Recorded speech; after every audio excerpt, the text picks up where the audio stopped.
మల్లెపూలు తెచ్చినా ఇన్ని తేగలవు, పూజ ఎంతసేపు చేస్తూ ఉండగలవు? కొంతసేపు చేయగలవు, గంట చేయగలవు, 2 గంటలు చేయగలవు, 3 గంటలు చేయగలవు, ఒక రోజంతా చేయగలవు, వారం రోజులు చేయగలవు. తర్వాత నీ పని మీద నువ్వు ఉండాలా? ఎప్పుడో అప్పుడు నువ్వు ఆ పువ్వులతో పూజ మాని బయటికి రావాలా? ఈ పువ్వు చేతిలో ఉన్నవాడు నిరంతరం విష్ణువుని పూజిస్తూనే ఉన్నాడు అన్నాడు. నిరంతర పూజ చేస్తూనే ఉంటాడు. పైగా ఈ పువ్వుతో పూజ చేసిన వాడెవడో వాడే విష్ణువుకి ప్రీతిపాత్రుడు, విష్ణువు సంతోషిస్తాడు. ఎందుకని?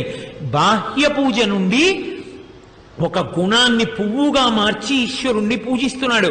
ఇప్పుడు ఈ అహింస ప్రథమం పుష్పం, ఈ పుష్పము చేత పూజ ప్రారంభించిన వాడు జీవితంలో ఎప్పుడూ అన్వయం చేసుకుంటూనే ఉంటాడు. ఇలా అన్వయం చేసుకుంటూ ప్రతివాడు ఉన్నాడు అనుకోండి, జనుల సంఘాతమే కదూ సమాజము అంటే. అప్పుడు సమాజం అంతా ఎంత ధార్మికమైనటువంటి